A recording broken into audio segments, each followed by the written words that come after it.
Hello everyone, students, welcome to my channel Pioneer Coaching Center of English Gaya. Today I am going to deal with SSC, CHSL और LDC shift practice number 2। इससे पहले कि मैं चर्चा को आगे बढ़ाऊं, आप में से जो भी स्टूडेंट मेरे चैनल पर आज पहली बार आए हैं वो इसे सब्सक्राइब कर लें, लाइक कर लें और शेयर कर लें।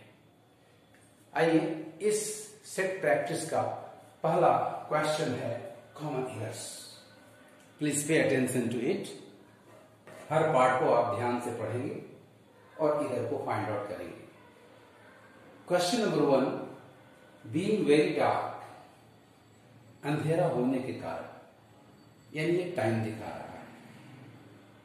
The visitors found it difficult to locate the switch. आगंतुकों को स्विच ढूंढने में कठिनाई हुई। तो इस सेंटेंस में दो सब्जेक्ट्स हैं जिसमें एक छुपा हुआ सब्जेक्ट है और दूसरा विजिटर्स आपको दिखाई पड़ रहा है। यदि सब्जेक्ट पर्सन सेम होते तो पार्ट ए आपका बीइंग से शुरू हो सकता था, लेकिन सब्जेक्ट पर्सन डिफरेंट है। पार्ट ए में टाइम शो करने के लिए सब्जेक्ट डमी प्रोनाउन इट होना जरूरी है, तभी ये सेंटेंस सही होगा। So the students, part A में आपका एरर है। बीइंग वेरी डार्क इस एडवर्बियल फ्रेज के पहले टाइम्स डिनोट करने वाले सब्जेक्ट डमी प्रोनाउन इट को यहां लाना होगा, अर्थात करेक्शन होगा it being very dark. Being को आप स्मॉल लेटर में कर लेंगे। It being very dark the visitors found it difficult to locate the switch. अंधेरा होने के कारण आगंतुकों को स्विच ढूंढने में कठिनाई हुई। Question number 2, Sonali says she is living in Kolkata since 2005। याद रखें, जब भी आपके सेंटेंस में फॉर या सिंस प्लस टाइम हो तो सेंटेंस की क्रिया हमेशा प्रेजेंट परफेक्ट कंटिन्यूअस की होनी चाहिए। अतः आपका एरर पार्ट बी में है, ईज की जगह पर हैज बीन होना चाहिए था। So the correct sentence will be Sonali says she has been living in Kolkata since 2005। Now come to the third question. We get an excellent furniture in this shop. Remember, furniture is an uncountable noun. An uncountable noun can never admit of the indefinite article a or an. एक uncountable noun के साथ कभी भी article a an का प्रयोग नहीं हो सकता. So the error lies in part B. We will have to remove the article an before excellent furniture. So the correct sentence will be, we get excellent furniture in this shop. Let us see the next question. Question number 4. Let us arrange for a porter. Kyun? As the luggages are heavy. Remember, the noun luggage is also uncountable, and an uncountable noun cannot be used in the plural form. So the error lies in part C. We will have to change the noun luggages into its singular form, that is luggage. इसको हटा दीजिए और सिर्फ रहने दीजिए luggage, L-U-G-G-A-G-E. So the correct sentence is in number 4, let us arrange for a porter as the luggage each, R को भी change कर दीजिए और उसकी जगह पर आप each कर दीजिए, as the luggage is heavy. Now let us see question number 5. My father returned home last evening. याद रखें, जब भी सेंटेंस का सब्जेक्ट स्पीकर का रिलेटिव, सर्वेंट, कुक और मेड हो तो कभी भी उस सब्जेक्ट के पहले पजेसिव केस माई या अवर या कोई डेफिनेट आर्टिकल द का प्रयोग करना गलत होगा. So the error lies in part A. Remove the possessive might before father. So the correct sentence will be father returned home last evening. Let us see the last question of common error, number 6. Everyone is expected to come to school tomorrow. भाई school में students की संख्या निश्चित होगी, registered होंगे. अच्छा, everyone को हमें अलग अलग देना होगा. So the error lies in part A. The correction is everyone. आप इसके जगह each one या each का प्रयोग कर सकते हैं. So the correction is everyone is expected to come to school tomorrow. Now, इस सेट प्रैक्टिस का दूसरा सवाल होगा fill in the blanks. Students, आपको एक सेंटेंस ब्लैंक स्पेस के साथ दिया जाएगा और हर ब्लैंक स्पेस को फिल करने के लिए 4 ऑप्शंस होंगे. आपको एप्रोप्रिएट ऑप्शन सेलेक्ट करना है. नाउ फर्स्ट सेंटेंस को देखें. आई फ्रीक्वेंटली विजिट शिमला. मैं शिमला पर आया जाता हूं. हाउएवर, फिर भी आई have never blank space Kufri, यानी मैं कुफरी कभी नहीं गया हूं. आपका ऑप्शन ए विजिटेड सुटेबल है. I have never visited Kufri. Number B option देखिए, बीन टू. ये टू जो स्ट्रेस आ रहा है ये गलत है, क्योंकि टू का प्रयोग या तो स्ट्रेस ऑल्सो के सेंस में होता है या एडजेक्टिव के पहले या एडवर्ब के पहले मोर देन रिक्वायर्ड के सेंस में होता है. Option number C been to, ये ऑप्शन नंबर ए से बेटर आंसर है, क्योंकि आपका I have never blank space Kufri का अर्थ हो रहा है अभी से पहले. याद रखें, जब भी आपके सेंटेंस में एडवर्ब ऑफ प्लेस हो, पास्ट विजिट हो और परफेक्ट टेंस हो, ये 3 कंडीशन से याद रखेंगे स्टूडेंट्स. जब भी सेंटेंस का टेंस परफेक्ट हो, विजिट पास्ट हो अभी से पहले का, और एडवर्ब ऑफ प्लेस हो तो गॉन, विजिटेड और कम क्रिया के स्थान पर बीन का प्रयोग करते हैं. अतः एप्रोप्रिएट आंसर आपका आंसर ऑप्शन नंबर सी जा रहा है. यानी आपको ब्लैंक स्पेस में डालना होगा I frequently visit Shimla, however I have never been to Kufri. हालांकि मैं अब से पहले कभी भी कुफरी नहीं गया हूं. क्वेश्चन नंबर 2 देखें. ही वॉज जूनियर मी. यहां तुलना हो रही है. एडजेक्टिव जूनियर के अंत में ओ आर है. ओ आर सफिक्स से एंड होने वाले जितने भी एडजेक्टिव्स हैं वो लैटिन एडजेक्टिव्स होते हैं और ये देन के स्थान पर हमेशा टू लेते हैं. राइट आंसर आपका नंबर सी होगा. बाकी सारे ऑप्शंस गलत हैं. He was junior to me in college and we have been friends since then. Third sentence देखे. The blank space in the region has been pleasant recently. किसी भी reason में, किसी भी क्षेत्र में होने वाले मौसम को हम वेदर कहते हैं. सीजन वेदर के प्रकार होते हैं. क्लाइमेट किसी भी रीजन के किसी खास पॉइंट में मिलने वाली आबो हवा को क्लाइमेट कहते हैं. वेदर नंबर बी एक कंजंक्शन है. तो राइट आंसर आपका नंबर ए हुआ.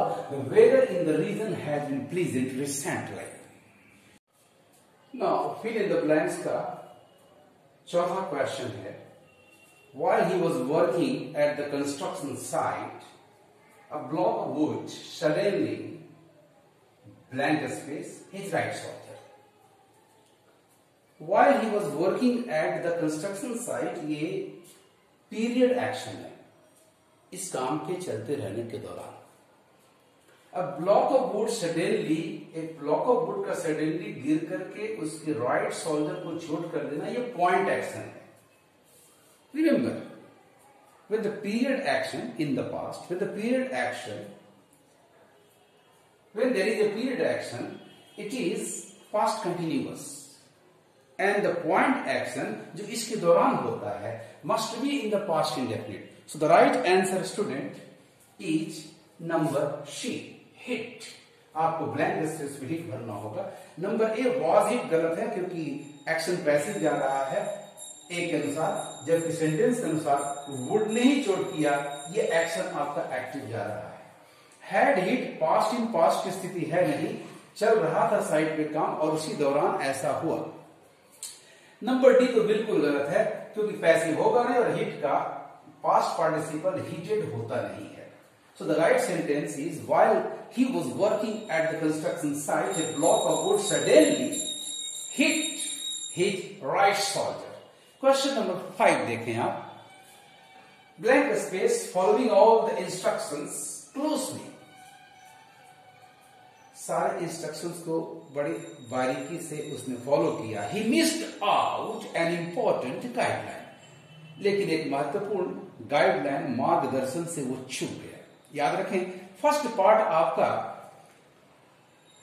पॉजिटिव है, जबकि सेकंड पार्ट आपका नेगेटिव है। जब भी ऐसी स्थिति हो तो ये वास्तव में कंट्रास्ट या कंसेशन के लिए होता है।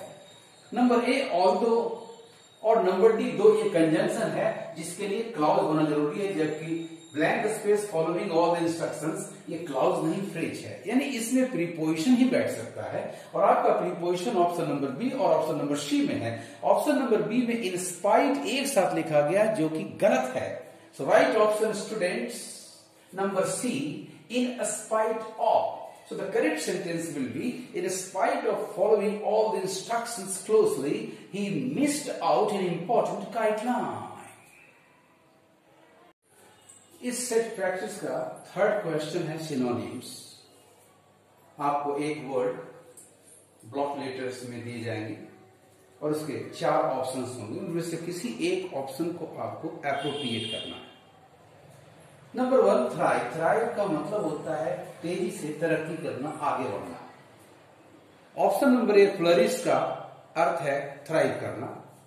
ऑप्शन नंबर बी रेज का अर्थ है उठाना, raise your hand, raise a question. Option number C create का अर्थ रचना करना, बनाना। और ऑप्शन नंबर डी का अर्थ डिस्ट्रॉय, बर्बाद करना, नष्ट कर देना। राइट आंसर आपका नंबर ए है, thrive means flourish. Question number 2 डिस्वेड। डिस्वेड का मतलब होता है किसी काम को करने से रोक देना, आगे बढ़ने से रोक देना, अर्थात हिम्मत तोड़ देना डराकर या किसी चेतावनी को देकर के। ऑप्शन नंबर ए वरी मीन्स परेशान करना, परेशान होना, चिंता करना। बी डिस्टर्ब मीन्स तंग करना, परेशान करना। सी डिस्करेज मीन्स हिम्मत तोड़ देना, आगे बढ़ने से रोक देना। और डी एनकरेज, ये तो एंटोनिम हो जाएगा, हिम्मत बढ़ाना, साहस देना। So right answer question number 2 dissuade के लिए होगा answer number C, discourage. Question number 3 anguish. Anguish का मतलब होता है दर्द, तकलीफ, पीड़ा। नंबर 1 कन्फ्लिक्ट का मतलब होता है टकराव, ये मानसिक होता है सामान्यतः। किसी दो व्यक्ति के विचारों में भी कन्फ्लिक्ट हो सकता है। ऑप्शन नंबर बी एंगर, क्रोध, गुस्सा, ये मैच नहीं कर रहा है। नंबर सी एगोनी, दुख, तकलीफ, पीड़ा, बिल्कुल मैच कर रहा है। ट्रबल, परेशानी, ये मैच नहीं कर रहा है। सो क्वेश्चन नंबर 3 एंग्विश का एग्जैक्ट सिनोनिम ऑप्शंस के आधार पर नंबर सी हो रहा है, एगोनी। तो question number 4 antonyms.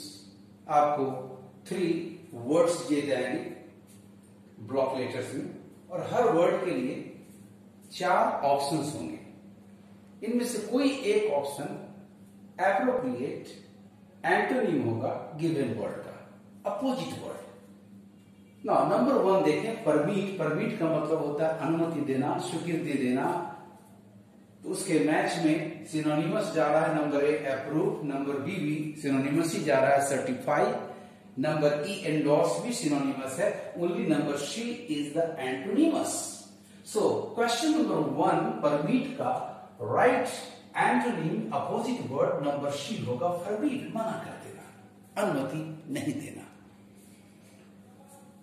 Second word आपका लीड है, LEAD। लीड का मतलब आगे ले जाना, मार्ग दिखाना, दरवाजे से अंदर ले जाना, वगैरह वगैरह। इस वर्ड के ऑप्शन नंबर ए में गाइड मैच कर रहा है लीड से, डायरेक्ट भी मैच कर रहा है लीड से नंबर सी, और डी भी कंडक्ट भी आपके लीड से मैच कर रहा है। इसका एंटोनिमस वर्ड आपका नंबर बी में जा रहा है, लीड, आगे ले जाना, फॉलो, उसके पीछे पीछे चलना। Answer number B, follow is the right antonym.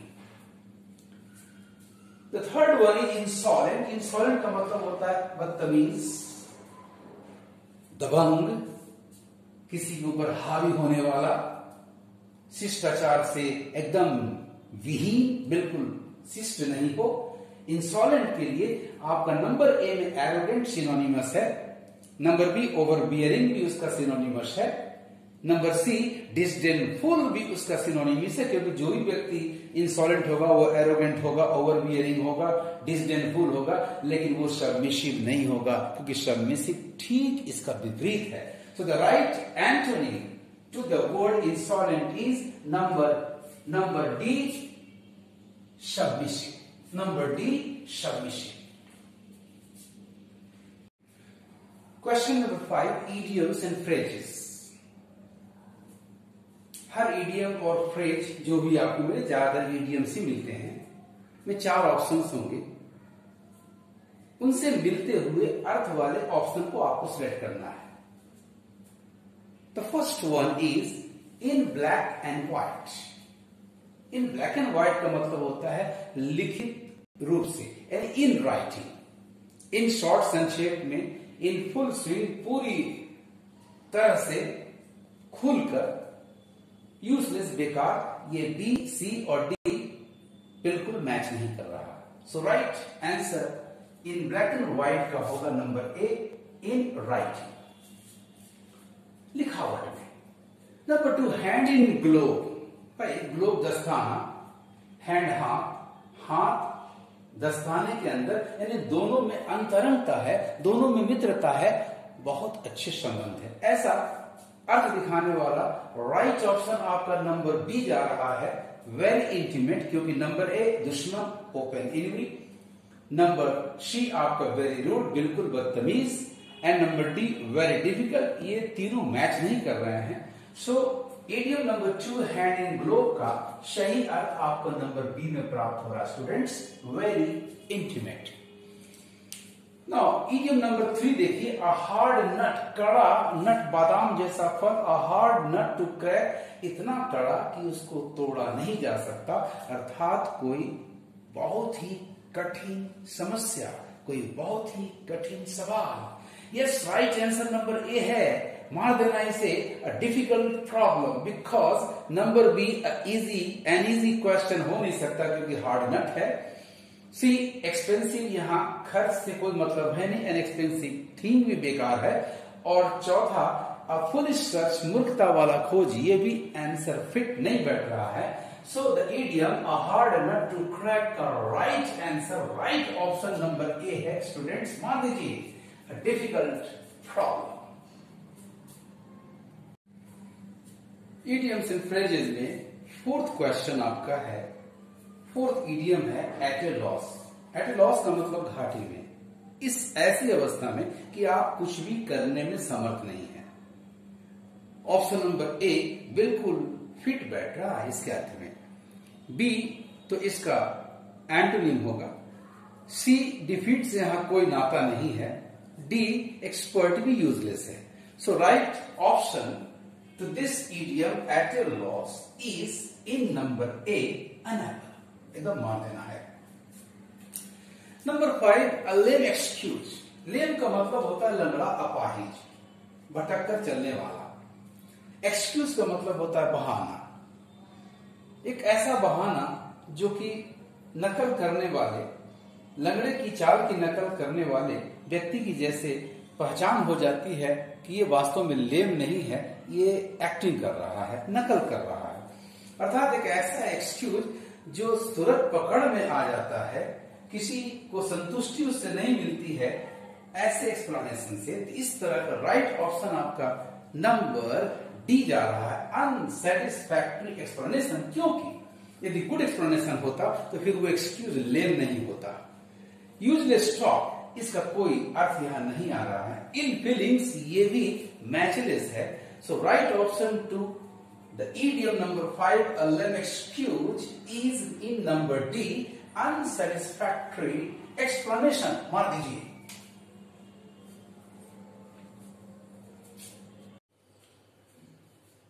Now set practice number 2 का 6th क्वेश्चन है इम्प्रूवमेंट।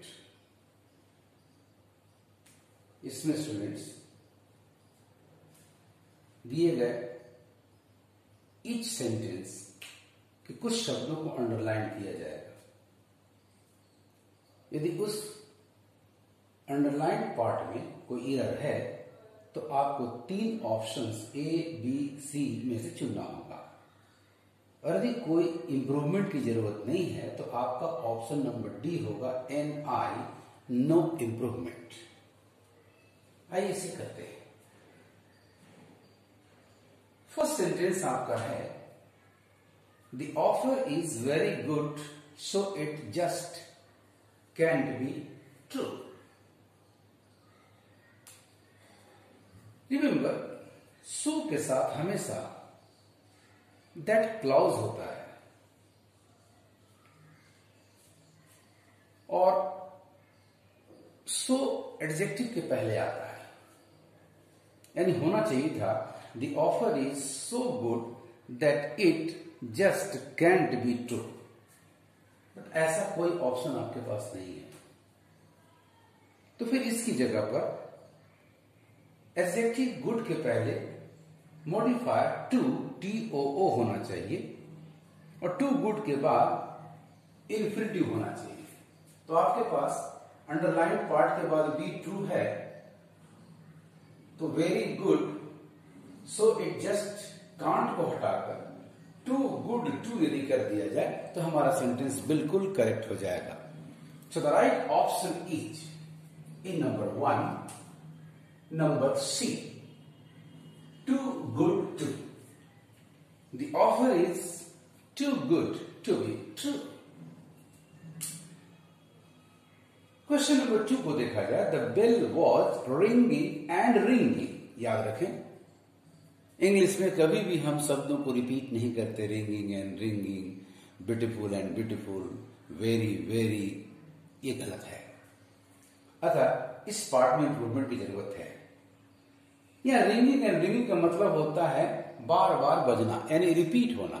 तो उसके लिए रिपीटेडली का ऑप्शन हम चुनेंगे, और ऐसा ऑप्शन आपके पास 2 है। एक है रैंक रिपीटेडली, चूंकि ये काम चल रहा था, पीरियड है, अतः पास्ट इंडेफिनिट होगा नहीं। सो राइट आंसर नंबर C आपका है was ringing repeatedly. Now let us see the third sentence. Sonali was junior to me in college. Junior, adjective ending in OR, belongs to the Latin one, और ये हमेशा than की जगह to लेता है। Junior than होगा नहीं, option number A। Junior most, senior most, इस तरह का एक्सप्रेशन कलोकियल है, जूनियर ऑफ लेता नहीं, अर्थात जूनियर टू बिल्कुल करेक्ट है। So the right option to question number 3 is number D, NI, that is it requires no improvement. Now come to the fourth sentence. One of my teacher, याद रखें, one of, two of, three of, most of के बाद आने वाला countable noun हमेशा plural होना चाहिए, यानी यहाँ my teacher की जगह my teachers होना चाहिए, और ऐसा ऑप्शन आपके पास नंबर B में है। सो राइट आंसर मार दीजिए number B, one of my teachers had received the Sahitya Academy Award. Question number 6 improvement का 5वां सवाल है, if I had gone to Mumbai I would surely bring your book. Remember, जब भी अनफुलफिल्ड डिजायर या improbability sentence के adverb clause में past perfect हो, और जब भी एक्शन वर्ब होगा तो ये पास्ट परफेक्ट होगा, तो प्रिंसिपल क्लॉज में फ्यूचर पास्ट परफेक्ट होगा।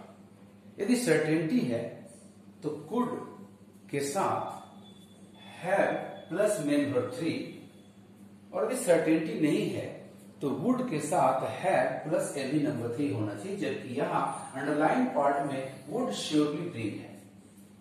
ऑप्शंस को देखें तो पहला ऑप्शन आपका है वुड हैव श्योरली ब्रॉट। यहां सर्टेनिटी के लिए एक एडवर्ब श्योरली है, जैसा कि अंडरलाइन पार्ट में है। बी ऑप्शन है could have surely brought. Could have brought हो सकता था, लेकिन इसमें श्योरली नहीं होना चाहिए था। सी है माइट हैव ब्रॉट, नो, ये तो बिल्कुल रूल्ड आउट होगा। और डी है नो इम्प्रूवमेंट। राइट आंसर आपका नंबर ए होगा, would have surely brought. B option इसलिए नहीं होगा क्योंकि उसमें श्योरली एडवर्ब आ रहा है जो कि सुपरफ्लुअस है। तो यदि ऑप्शन रहा होता वुड हैव ब्रॉट तो फिर ये बेटर ऑप्शन होता। Now come to question number 6। Sachin Tendulkar has completed centuries hasn't he. याद रखें, जब भी क्वेश्चन टैग के सेंटेंस में मेन स्टेटमेंट में परफेक्ट टेंस हो तो क्वेश्चन टैग में परफेक्ट टेंस का ही ऑक्सिलरी वर्ब आएगा। नाउन सब्जेक्ट की जगह पर पर्सन प्रोनाउन सब्जेक्ट होगा, और यदि मेरे स्टेटमेंट में नेगेटिव नहीं है तो क्वेश्चन टैग नेगेटिव होगा। उस हिसाब से यदि हम लोग देखें तो हैजंट ही बिल्कुल करेक्ट क्वेश्चन टैग है। अतः क्वेश्चन नंबर 6 में आंसर हमारा नॉट इंप्रूवमेंट होगा, नो इंप्रूवमेंट होगा। That is answer number D. Now let us see question number 7 which is my friend went to abroad last week. Remember students, abroad from के अलावा कोई दूसरा preposition नहीं लेता। फ्रॉम तब लेंगे जब हम विदेश से या वहां से लौटेंगे। अतः यहाँ टू आपका सुपरफ्लुअस है। लास्ट वीक के अनुसार क्रिया पास्ट इंडेफिनिट बिल्कुल सही है। सो राइट आंसर 7 के लिए आपका होगा number B, went. My friend went abroad last week. इस सेट प्रैक्टिस का क्वेश्चन नंबर 7 होगा वन वर्ड सब्स्टिट्यूशन। आपको 4 एक्सप्रेशन दिए जाएंगे 1 2 3 4, और हर एक्सप्रेशन के बाद 4 ऑप्शंस होंगे। इन्हीं में से सही एप्रोप्रिएट वन वर्ड सब्स्टिट्यूशन आपको पकड़ना है। नंबर 1 देखिए, फिट टू बी ईटेन, खाने के योग। नंबर 1 क्रेडिबल, विश्वास करने के योग। ऑडिबल, सुनने के योग। इडिबल, खाने के योग। लिजिबल, आसानी से पढ़ा जाने के योग, लिखावट में। तो राइट ऑप्शन आपका नंबर सी जा रहा है, इडिबल, खाने के योग। क्वेश्चन नंबर 2 में है unfair advantage for members of one's own family. अपने परिवार के सदस्यों को अनफेयर एडवांटेज, अनुचित लाभ पहुंचाना। वास्तव में इस तरह का एक्शन क्या कहलाता है? तो ऑप्शन से जांचें। नंबर 1 प्लेजियरिज्म का मतलब होता है दूसरों की किताबों का नकल करके अपने नाम से छपवाना। दूसरा है नेपोटिज्म, चाचा भतीजावाद, बाई भतीजावाद, अर्थात अपने परिवार के सदस्यों को अनुचित लाभ पहुंचाना। राइट ऑप्शन आपका नंबर बी है, नेपोटिज्म। सी आपका रीजनलिज्म, क्षेत्रवाद, और डी आपका ऑप्टिमिज्म, आशावाद। थर्ड एक्सप्रेशन आपका है अ प्रोफिशिएंट पब्लिक स्पीकर, लोगों के बीच कुशल वक्ता। ऐसा व्यक्ति नंबर ए ओरेटर कहलाता है। सो राइट ऑप्शन आपका नंबर ए है, ओरेटर। नरेटर का मतलब होता है किसी कहानी को सुनाने वाला। आर्बिट्रेटर का मतलब होता है मध्यस्थता करने वाला, और क्यूरेटर का मतलब होता है म्यूजियम की देखरेख करने वाला। फोर्थ एक्सप्रेशन आपका है ऑलवेज रेडी टू अटैक और क्वारल, हमेशा लड़ने या झगड़ने के लिए तत्पर। नंबर ए देखें, इम्पेशेंट का मतलब अधीर व्यक्ति जिसमें धैर्य नहीं है, यह ऑप्शन नहीं होगा। नंबर बी एग्रेसिव, आक्रामक, लड़ने के लिए तत्पर, बिल्कुल सही ऑप्शन है। मैलिशियस का मतलब बुरी नियत वाला, एंड क्रिएटिव का मतलब रचनात्मक, रचना करने वाला। सो एक्सप्रेशन नंबर 4 का राइट वन वर्ड सब्स्टिट्यूशन आपका नंबर बी जा रहा है स्टूडेंट्स, एग्रेसिव। इस सेट प्रैक्टिस का 8th क्वेश्चन होता है स्पेलिंग एरर्स, जिसमें आपसे कभी पूछा जाता है करेक्टली स्पेल्ड वर्ड्स को पकड़ें, और कभी पूछा जाता है इनकरेक्टली स्पेल्ड वर्ड्स को ढूंढें। इस सेट प्रैक्टिस में आपको स्पेलिंग एरर्स में पकड़ना है करेक्टली स्पेल्ड वंस, वैसे शब्दों को पकड़ें जिनकी स्पेलिंग बिल्कुल सही है। तो नंबर 1 में आपको वर्ड है ए में डीजल। ये एक तरल पदार्थ है, ईंधन है जिससे गाड़ियां चलती हैं। इसकी सही स्पेलिंग होती है DIESEL, हमेशा याद रखें, diesel, and pronunciation diesel. So right option आपका नंबर ए है। बी, सी और डी बिल्कुल गलत स्पेलिंग है। सेकेंड वर्ड आपका है विलेज। विलेज का करेक्ट स्पेलिंग है VILLAGE, ऐसा ऑप्शन आपके पास नंबर सी है। Answer number C is the correct one. A, B और डी रॉन्ग स्पेलिंग्स हैं। तो इस सेट प्रैक्टिस का क्वेश्चन नंबर 9 क्लोज टेस्ट होता है, जिसमें आपको 2 पैसेज दिए जाते हैं। पैसेज 1 कभी 10 शब्दों का होता है, पैसेज 2 5, कभी पैसेज 1 5, पैसेज 2 10, ये अंतर होते रहते हैं। मैं पैसेज 1 में आपको 5 ब्लैंक्स दे रहा हूं।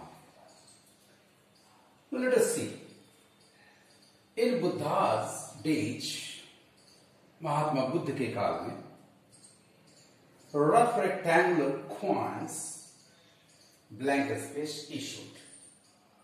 गौर से देखें, ये क्रिया पैसिव में जा रही है। इन बुद्धास डेज यानी पास्ट की बात है, तो पैसिव में आपके पास ऑप्शन वर्ब होना चाहिए। आंसर नंबर 1 के ऑप्शन नंबर सी में आपके पास ये आंसर है।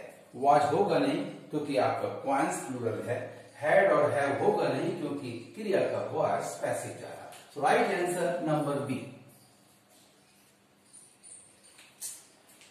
Let's continue.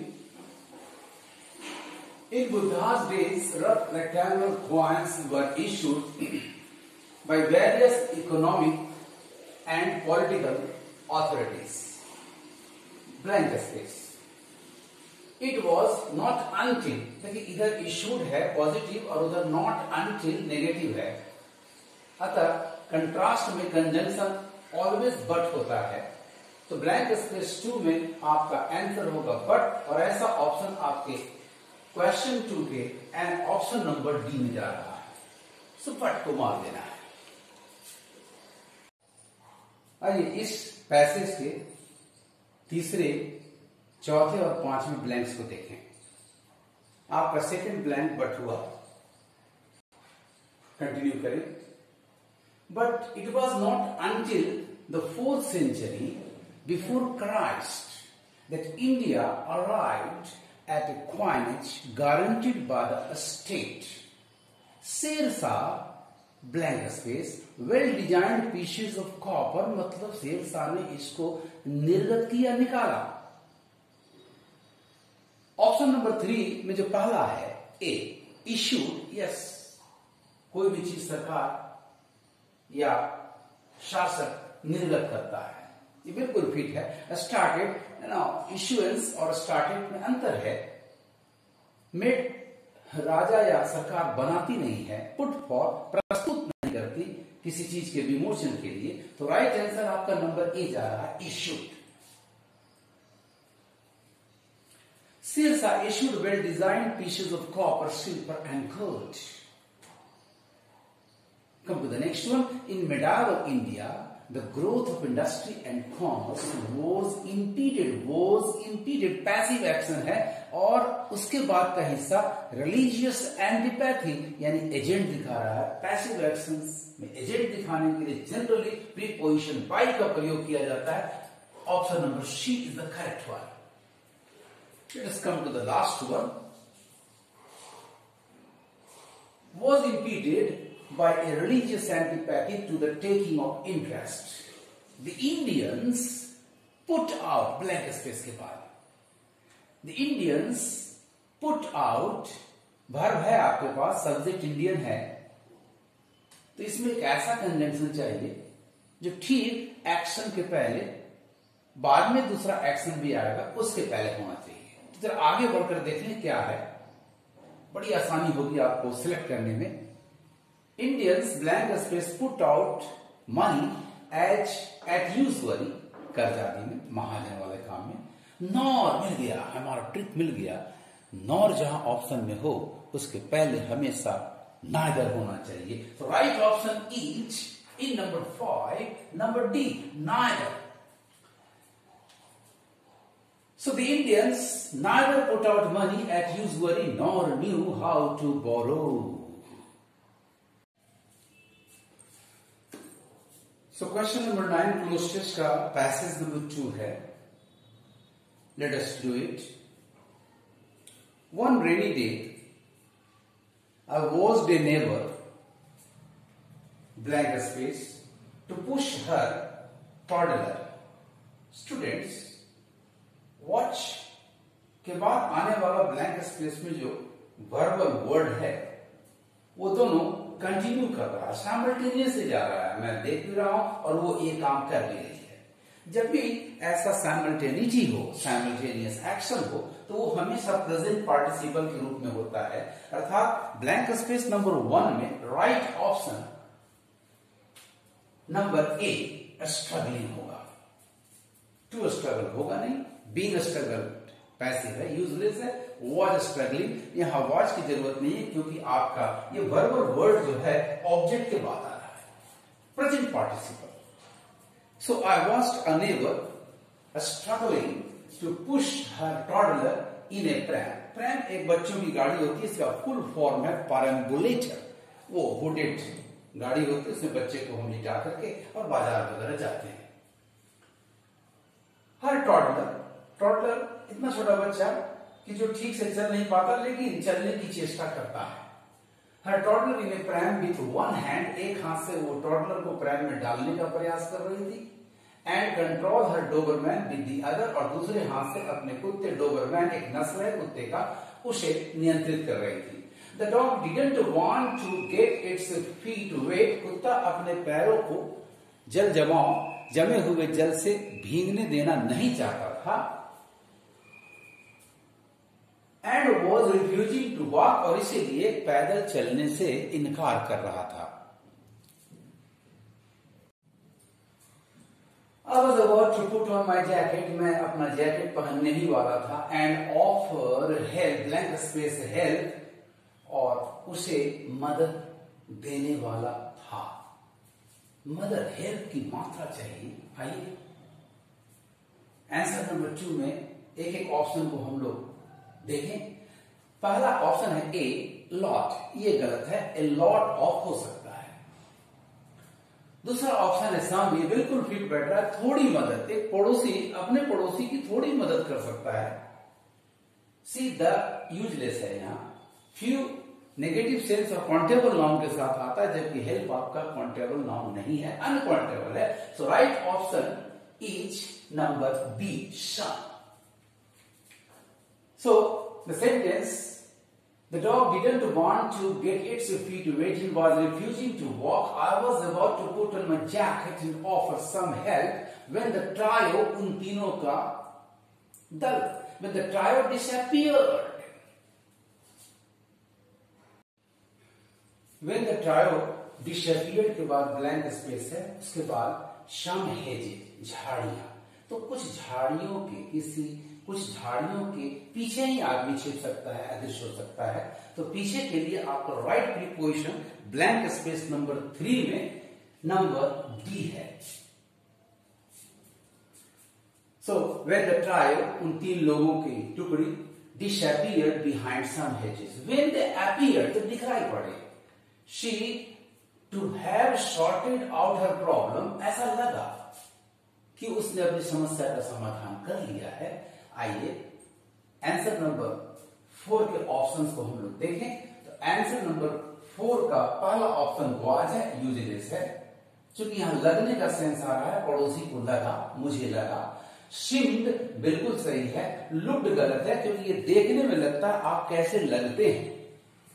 Scene present tense ये भी बिल्कुल गलत है। So right option blank space number 4 में ऑप्शन नंबर बी करेक्ट जा रहा है, shift. The last one is, अंतिम ब्लैंक आपका है द टॉडलर। क्या समस्या का समाधान निकाला उस महिला ने? The toddler attach to the dog, इस टॉडलर के हाथ में कुत्ते का बच्चा उससे अटैच था, कुत्ते के पट्टा था, अटैच था, और was running through mud poodles and the dog was in the pram. Dobermann, dog कुत्ता प्रैम में था, उसकी लीस बच्चे से अटैच थी और वो कीचड़ से होकर कीचड़ के ढेरों में पैरों के जरिए दौड़ रहा था। जाहिर है कि बच्चा खुश था। अतः ऑप्शन जनरली ये तो प्राय चीज के अर्थ में, सामान्यता के अर्थ में आता है, हार्डली नेगेटिव होता है। फियर्सली गुस्से में भी होता तो फिर वो कुत्ते के साथ पैदल अपना पैर कीचड़ में नहीं डालता और कुत्ते को प्रेम में नहीं रहने देता। अतः ये गलत आंसर है। राइट आंसर आपका नंबर डी जा रहा है, जॉयसली। इस तरह से स्टूडेंट्स हम ब्लैंक स्पेस को क्लोज टेस्ट में बड़े सावधानी से एक एक को एप्रोप्रिएटली सिलेक्ट करेंगे। वेल स्टूडेंट्स, आपको मेरा ये वीडियो कैसा लगा? लाइक करेंगे, कमेंट करेंगे और शेयर करेंगे। Best of luck. Thank you for watching my video.